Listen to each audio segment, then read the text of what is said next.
किसान भाइयों नमस्कार। मैं विनोद कुमार सचान। मेरे ग्रुप में बहुत सारे 2-3 हज़ार किसान हैं। मैं उनसे बात कर रहा हूं और जो नए लोग हैं उनसे भी बात कर रहा हूं। बात क्या है मित्र, बात ये है कि देश के अलग अलग हिस्सों में लोग अलग अलग प्रकार की फसलें बोते हैं और किसी की फसल में कोई बीमारी नजर आती है तो हमको फोटो खींच करके वो व्यक्ति कहता है कि इसका क्या इलाज है। कोई कीड़ा लगता है जड़ में, तने में, पत्ती में, फल में, फली में, तो उसका एक फोटोग्राफ से लेके हमको भेजता है कि सचान साहब इसका क्या इलाज है। अब सरल शब्दों में बताऊं, इनका कोई इलाज नहीं है।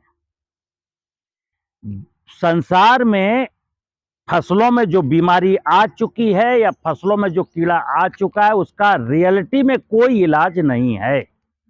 और अगर कोई इलाज है तो फिर वो रासायनिक फसल सुरक्षा रसायन है, कीटनाशक के रूप में हो या फफूंदनाशक के रूप में हो।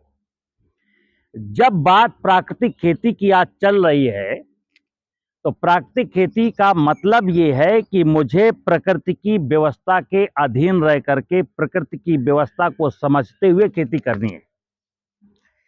हमें यह पता करना है कि हमारी फसल में बीमारी क्यों आई है, हमारी फसल में एक कीड़ा क्यों आया है, हमारी फसल की ग्रोथ कम क्यों है। जैसे अगर किसान की फसल की ग्रोथ अच्छी नहीं हो रही तो वो पूछता है कि मेरी गन्ने की फसल में टिलर्स कम आ रहे हैं, ग्रोथ कम हो रही है, तो वैज्ञानिक या देश का जो कृषि विभाग का जानकार व्यक्ति वो क्या कहेगा? वो एक ही चीज कहेगा कि भाई इसके लिए मैं क्या करूं, आप थोड़ा सा यूरिया की टॉप ड्रेसिंग कर दीजिए और डीएपी कितना डाले थे, पोटाश कितना डाले थे, एक बार जिंक का स्प्रे मार दीजिए और देख लीजिए इस फसल में तो सल्फर की बहुत जरूरत होती है, सल्फर डाल दीजिए। बात प्राकृतिक खेती की चल रही है, उपाय क्या बताया जा रहा है? फिर वही, क्योंकि आपका सवाल बहुत अटपटा है। मैं बोलता हूं कि क्रॉप आपकी बढ़ नहीं रही है, जो जिस हिसाब से उसको ग्रोथ करना चाहिए वो ग्रोथ नहीं ले रही है। सीधा सीधा मतलब है कि धरती मां में वो सामर्थ्य नहीं है कि फसल को वो ग्रोथ दिला दे, इसलिए फसल ग्रोथ नहीं करती। यानी फसल को फसल की बढ़वार ना होने का सीधी बात है कि धरती माता के पास उतनी सामर्थ्य नहीं है कि फसल को उतना भोजन उपलब्ध करा दे।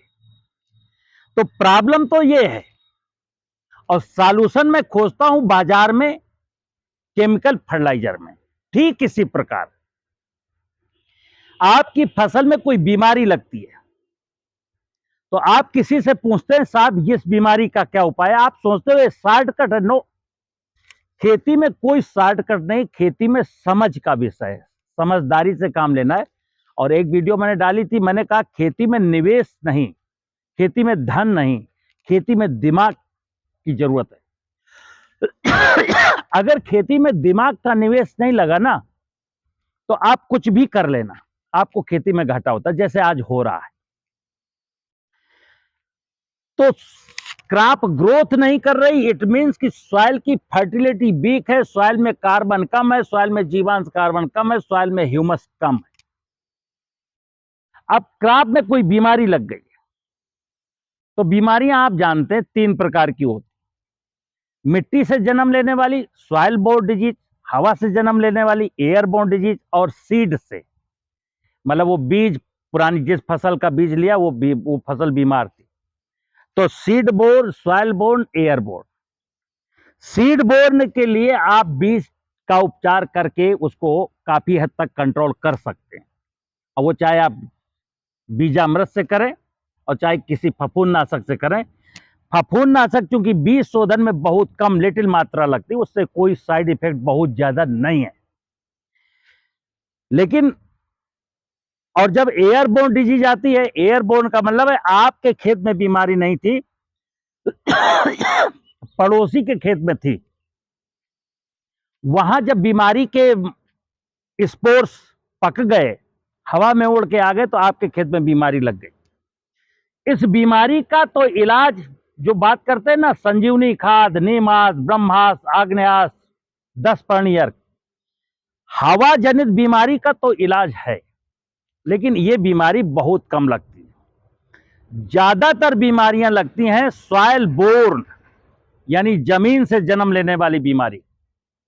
और ये बीमारी होती है आपके पूरे सिस्टम में, क्रॉप के पूरे सिस्टम में। फंगस जमीन से ही पौधे के साथ रन कर गया और पौधे के अंदर पूरा फंगस है। जैसे ही फेवरेबल अनुकूल परिस्थितियां उसको मिली और उसने अपना शो कर दिया कि हम, हाँ, हमारे अंदर ये बीमारी। ऐसी बीमारी का कोई इलाज है नहीं, लेकिन फिर भी जो एग्रीप्रेन्योर्स हैं, किसान कहता है साहब मेरी फसल में बीमारी लगी है, तो वो दवा बेचते रहते हैं और आप डालते रहते हैं। और मैं फिर बता दूं, हजारों लाखों रुपए की दवा 1 एकड़ में डालने के बावजूद बीमारी नहीं जाती। फिर लगता है इंसेक्ट।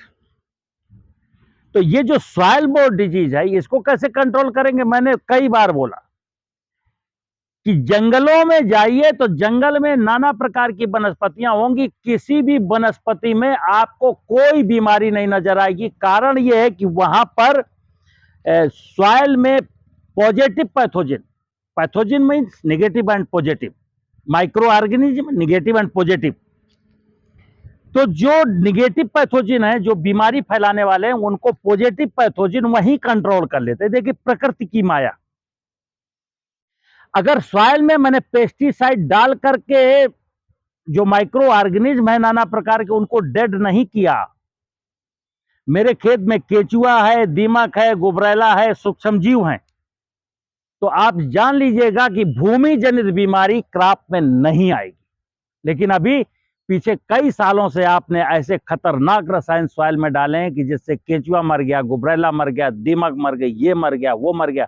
अब ये बीमारी आएगी और इसका कोई इलाज नहीं है। तो बात समझना, लोग चाहते हैं कि ये बीमारी बनी रहे, किसान मुझसे फंजीसाइड खरीदता रहे, मैं माला माल होता रहूं, किसान बिक जाए। इसी प्रकार फसल में इंसेक्ट है। लोग कहेंगे साहब मेरे पोड बोरर लग गया, मेरा माहू लग गया, मेरे खेत में इल्ली लग गई, मेरे खेत में ये हो गया, root borer, shoot borer, top borer और वो व्हाइट ग्रब। फिर बताऊं, ये बीमारी, ये जो इंसेक्ट की बीमारी, इंसेक्ट की जो समस्या है, अब किसी के खेत में बीमारी, कोई कीड़ा लग गया, अब वो फोटो खींचता है कि साहब इसका क्या करें। हम क्या कह दें? हम फिर वही कह देंगे इंसेक्टिसाइड डालिए। तो प्राकृतिक खेती नहीं हुई ना, हम वहीं पहुंच जाते हैं। प्राकृतिक खेती का मतलब है कि खेत के चारों तरफ नाना प्रकार की वनस्पतियों का रोपण कर दीजिए। जैसे मैंने बोला, वनस्पतियां पार्वती है, उनका जब रोपण कर देंगे तो चिड़ियां आएंगी, बहुत सारी चिड़ियां आएंगी और वो इंसेक्ट को मैनेज कर लेंगी। एक चीज आती खरपतवार। कई लोगों ने कहा खरपतवार का क्या करें? मैं कहता हूं खरपतवार क्यों आएंगे? आप पशु पालिए और खरपतवार, अगर मैंने बोला क्रॉप के नीचे, तो बना रहने दीजिए। जो खरपतवार क्रॉप के ऊपर आ रहे हैं वो उखाड़िए और पशुओं को खिलाइए, चारे का इंतजाम हो गया आपका। मित्र, प्राकृतिक खेती मुझे अटहर करने, कुछ श्रम करने।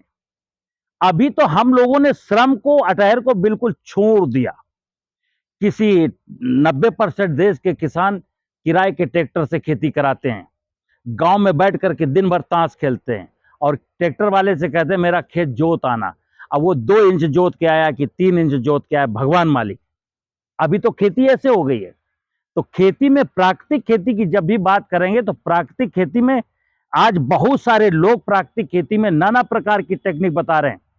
कोई शराब का स्प्रे बता रहा है, कोई दही में तांबे का सिक्का डाल करके उसका स्प्रे बता रहा है, कुछ लोग मिट्टी का स्प्रे बता रहे हैं, कुछ लोग खली का स्प्रे बता रहे हैं। जितने मुंह उतनी बातें। मैं क्या कहता हूं, प्राकृतिक खेती में ऐसे चुटकुले नहीं है, ऐसे छोटे छोटे गुड्डे गुड़िया का खेल नहीं होता। प्राकृतिक खेती का नियम है, प्रकृति के वैभव को एक बार सजा दीजिए। जैसे मैंने अभी पिछले वीडियो में बोला कि आदि पिता सदाशिव सॉइल की फर्टिलिटी के लेवल को कैसे बढ़ाना है, और आदि शक्ति माँ दुर्गा पार्वती यानी खेत में जंगल का कैसे बढ़ाना है, वनस्पतियों को कैसे रोपना है। क्योंकि मित्र ध्यान रखना, ये वन वनस्पतियां ही ये जमीन की फर्टिलिटी और ये जंगल ही हमारा कल्याण करेंगे। चूंकि मैंने बोला कि ये आदि पिता सदाशिव और पार्वती माँ पार्वती यही मेरा कल्याण करने वाली है और इसी को मैं इग्नोर करता हूँ। तो अगर जीवन में खुश रहना है, अगर खेती अच्छी करनी है, खेती में लाभ चाहिए, तो दो चीजों पर ध्यान देना। हमें जंगल लगाना है, जमीन की फर्टिलिटी को बढ़ाना है, पानी अपने आप बरसने लगेगा। नमस्कार।